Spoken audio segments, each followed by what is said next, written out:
Beralih ke informasi selanjutnya, menindaklanjuti permintaan dari masyarakat, parkir minimarket Indomaret dan Alfamart di Kota Prabu Mulih akan digratiskan, seperti beberapa daerah yaitu Palembang dan Banyuasin.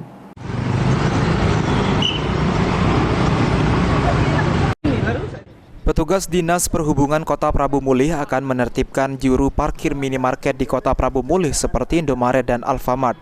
Hal ini merupakan menindaklanjuti permintaan dari masyarakat. Di beberapa daerah seperti Palembang dan Banyuasin telah menerapkan parkir gratis untuk pelanggan minimarket, Indomaret, dan Alfamart. Lebih kurang ada 40 titik parkir di minimarket Prabu Mulih yang ke depan akan digratiskan. Meski digratiskan, tidak akan mengurangi pendapatan dari restribusi parkir, karena parkir akan dibayar pihak pengelola minimarket dan masuk ke kas daerah. Karena bukan gratis sana, dia sudah ada per bulan anggaran bulanan. Sebenarnya ke sudah dilakukan ke pemerintah. Jadi depannya ini akan diaktifkan.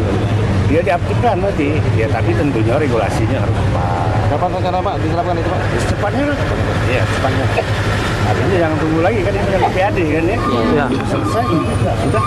Tadi kita nokan dengan kawan-kawan kita sosialisasikan ya berapa minggu itu. Jadi jangan salah. Saat ini di Sehub Kota Prabu Mulih tengah berkoordinasi dengan pengelola minimarket Indomaret dan Alfamart untuk mengimplementasikan restribusi parkir berlangganan. Anggi Perkasa, PAL TV.